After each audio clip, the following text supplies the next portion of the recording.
Olá pessoal, vamos agora ao segundo índice segundo conjunto de índices da nossa série. Lembrando que este material está licenciado sobre Creative Commons BY-SA4. Você pode copiar, você pode modificar, contanto que você mantenha o nome dos autores e mantenha essa licença para que outras pessoas possam copiar livremente também. Vamos lá. Segunda sequência, índices de atividade. Vamos falar de giro dos estoques e giro do ativo. Apesar de ter aqui prazo médio de pagamento, prazo médio de recebimento, isso a gente vai estudar mais a fundo quando a gente estiver vendo gestão financeira de curto prazo. Aí a gente vai estudar com calma e com profundidade prazo médio de pagamento, prazo médio de recebimento. Neste momento a gente não vai mencionar esses dois, a gente vai calcular giro dos estoques e giro do ativo, que são indicadores muito importantes. O giro dos estoques, ele basicamente diz a tua capacidade de transformar estoque em receita. Você, ao girar mais os seus estoques, você consegue aumentar o seu lucro sem aumentar o investimento na empresa. Isso significa que você pode aumentar a sua rentabilidade sem mexer em nada mais, apenas aumentando o giro dos estoques. Bom, como é que a gente calcula o giro dos estoques? O ideal é que você tenha o consumo dos estoques naquele ano, em termos financeiros. Como a gente está diante de uma SA, a gente não tem acesso a isso, vou usar aqui como proxy, como aproximação, o custo das mercadorias vendidas. Repetindo, na sua empresa você use todo o consumo de estoques daquele ano, todo o estoque que você usou naquele ano, tá? Então, vamos lá. Eu começo aqui pelo giro dos estoques, lembrando outro aspecto importante que é o estoque médio. Perceba que a gente está diante de estoque médio e não de estoque de determinado dia.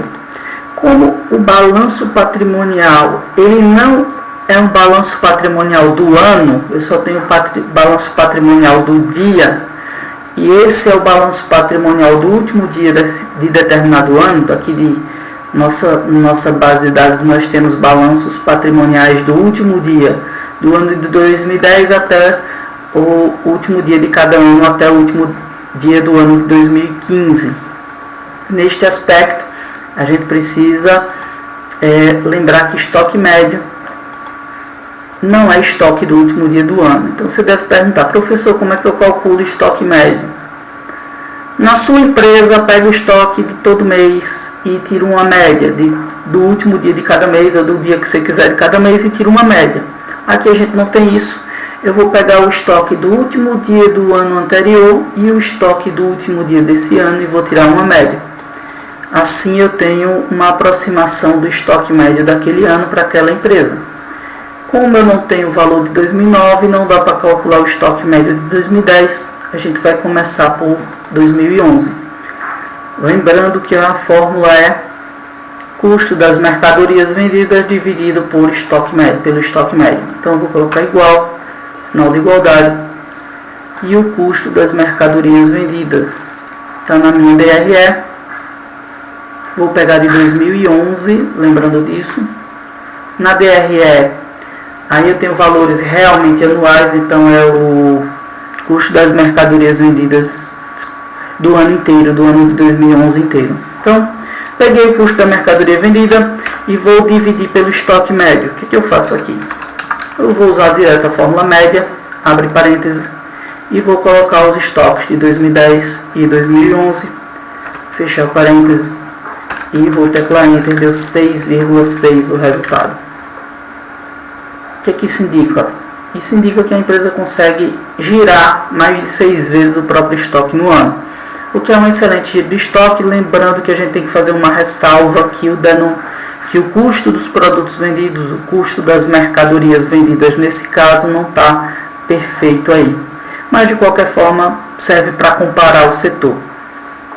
Repetindo, Na sua empresa, você não vai pegar o custo das mercadorias vendidas, vai pegar o seu consumo de estoques no ano inteiro.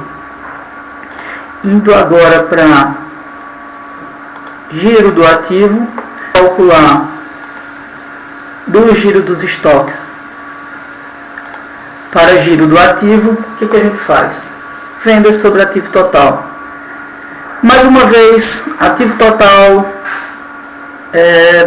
na DRE eu tenho as vendas do ano inteiro, mas no balanço patrimonial eu só tenho o balanço patrimonial de um determinado dia.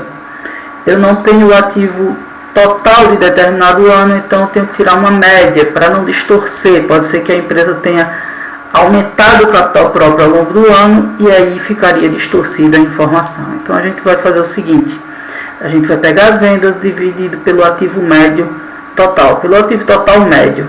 Então vamos lá. Primeira coisa, vendas. Onde é que eu encontro vendas? Na DRE. Vou considerar a receita líquida, lembrando que eu estou calculando 2011, receita líquida de 2011, dividido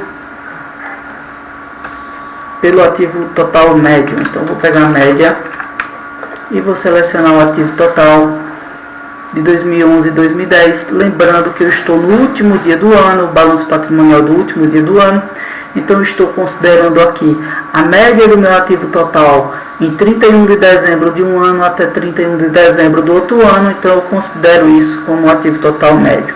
Na sua empresa, se você puder fazer o ativo total mensal ou trimestral, qualquer outra coisa, é melhor. Então nós temos aqui o resultado de 1,48, vamos ver até o final, está oscilando por volta de 1,5. Lembrando que a gente precisa medir isso em relação ao setor, comparar com a média do setor e com as melhores empresas do setor.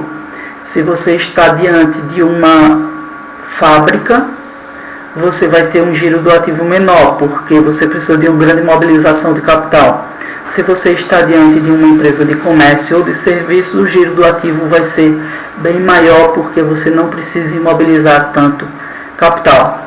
É isso aí, pessoal. Assim nós calculamos o giro dos estoques e o giro dos ativos. Vamos ao próximo vídeo, que é a terceira categoria de indicadores, que será a estrutura de capital.